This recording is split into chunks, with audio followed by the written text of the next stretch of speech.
Hi everyone, Assalamu alaikum. Welcome to my channel and welcome to my new vlog. আশা করি সবাই ভালো আছেন। যেখান থেকে আমার আজকের এই সুন্দর ভিডিও দেখার সবার প্রতি অনেক অনেক দোয়া রইল। এই তো নতুন আরেকটা গার্ডেনিং ব্লগ নিয়ে এলাম। আশা করি সবার ভালো লাগবে যারা গার্ডেনিং ব্লগ ভালো পান। তো আজকে গার্ডেনিং ব্লগে শেয়ার করি আর এই যে কিছু সিমের গাছ, এই সিম গাছগুলো আমি গার্ডেনের টবের মাঝে রোপণ করব। আর রোপণ করার সময় আমি মাটি কিভাবে রেডি করি এগুলো শেয়ার করব। আর এই যে গাছ দেখতে পারা গাছগুলো স্মল আইনাউড়িগুলো স্মল আইনাউড়ি। তো এইগুলার বীজ আমি একজন ইউটিউবার আপুর কাছ থেকে আনছিলাম। আনার পরে কিছু গাছ আমার উঠেছিল, কিছু গাছ নষ্ট হয়ে গেছে আর কিছু বীজ থেকে ছাড়া হয়েছে না। তো এই গাছগুলো আজকে আমি একটা বড় প্লান্টারের মাঝে লাগাইমু।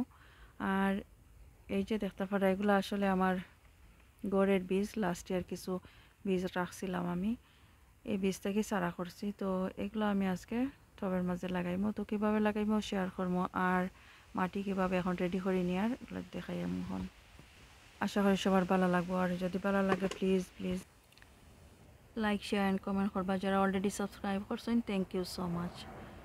নতুন যারা আছেন সাবস্ক্রাইব করি আমার চ্যানেলের পাশে থাকবা। তাহলে চলো কা আমার সাথে থাকো কা আমি এখন কীভাবে মাটি রেডি করি এগুলো শেয়ার করি। আর আজকে আমি বেশ বড় সাইজে একটা প্লান্টার ইউজ করি আর এই সিমের গাছগুলো লাগাইবার লাগি। আর প্লান্টারের সাইজ এই যে অনেকে জানতে চাইন সাইজ কীরকম, এই যে সাইজটা দেখতে পারা।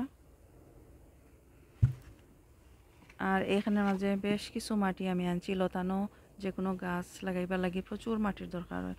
তো বেশ কিছু আমি মাটি আনছি, টপ সয়েল যেগুলা লাস্ট ইয়ার ইউজ করছিলাম, সব ধরনের সার কম্পোস্ট এগুলোর মাঝে দেওয়া আছে। আর টবের মাঝে এই মাটিগুলো ইউজ করছি। তো এই বছর টপ থেকে বাইর করি এগুলো আমি শুকাইয়া রাখছি। এই যে জোড়া মাটিগুলা শুকাইয়া রাখছি, না শুকাইলে দেখা যায় এগুলা একেবারে ফেকের মতো হয়ে যায়, কাদার মতো হয়ে যায় এগুলা দেখতে। তো শুকাইয়া রাখছি জোড়া এখন। আর নতুন করার লাগে এই মাটিগুলা নতুন করে গাছ লাগানোর লাগে আমি আরও কিছু নতুন কম্পোস্ট ইউজ করি, আরও কিছু জিনিস ইউজ করবো এখন। এখন এই মাটির মাঝে আমি বেশ কিছু কম্পোস্ট অ্যাড করি, আর মাল্টিপারপাস কম্পোস্ট, আরও কিছু কম্পোস্ট অ্যাড করি। আর এখন কিছু ফার্ম ইয়ার্ড ম্যানুয়ার এখন দিয়া কিছু চিকেন ম্যানুয়ার দিয়ার এখন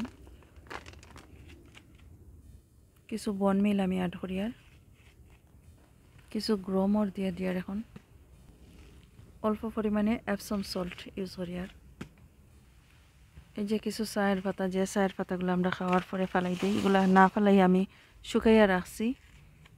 তো এগুলা কিছু দিলাম, একশেল কিছু আমি এগুলা শুকাইয়া বাঙ্গিয়া রাখছিলাম।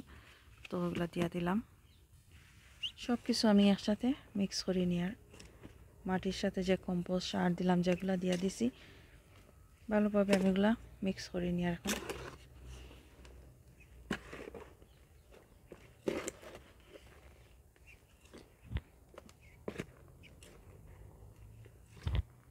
আর এই মাটিগুলা রেডি করিয়া এক সপ্তাহ আগে রেডি করিয়া রাখা যায়। তো প্রায় সময় আমি দেখা যায় রেডি করিয়া রাখি, আর প্রায় সময় দেখা যায় সেম টাইম লাগাইলাই। তো সেম টাইম লাগাইলেও কোনো অসুবিধা হয় না, তবে আর এক সপ্তাহ আগে যদি মাটি রেডি করিয়া রাখা হয় তাহলে আরও ভালো হয়। সার কম্পোস্ট যেগুলো দিছি সব কিছু ভালোভাবে মিক্স হয় মাটির সাথে।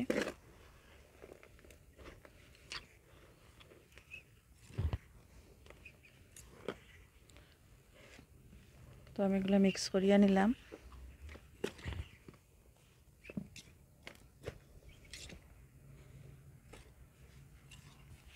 মিক্স করা হয়ে গেছে, এখন আমি গাছ লাগাইয়া নিছি। আর এই যে প্লান্টার আছে, প্লান্টার দেখেন তো একটু গ্যাপ রাখছি এইদিকে, একেবারে বড়িয়া দিছি না মাটি, কিছু গ্যাপ রাখছি।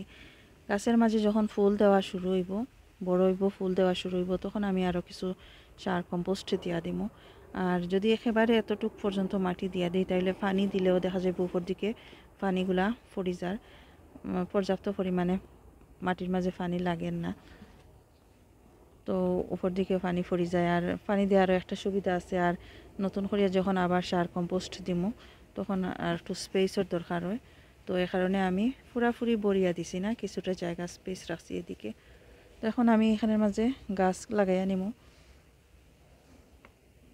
3টা ফটের মাঝে যেহেতু আছে 2টা ফটের গাছ আমি এখানের মাঝে লাগাইয়া, এই যে দেখা যায় 2টা গাছ একটু বড় হয়েছে আর এই গাছ ছোট রয়েছে, এগুলা বাঁচবো কি না জানি না ছোট গাছ, তবে আশা করি আর এই যে বড় গাছ লম্বা হয়েছে যেগুলো এগুলা বাঁচবো। এভাবে একটু চাপ দিলে আস্তে আস্তে এই তো ছুটি আইয়ে।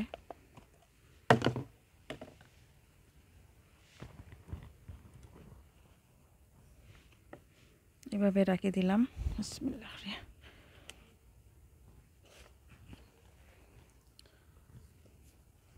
একটু নিচের দিকে চাপ দিয়ে দিলাম।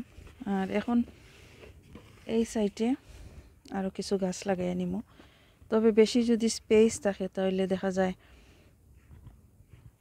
গাছগুলো আরও ভালো হয়।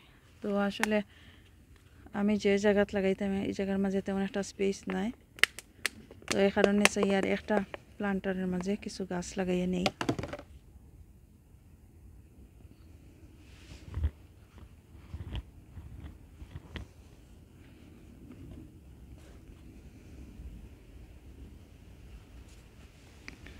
এগুলো আবার একটা একটা করিও লাগানি যায়, আলাদা আলাদা করিয়া, অথবা এক জায়গার মাঝে 2টা 3টা করিও লাগানি যায়।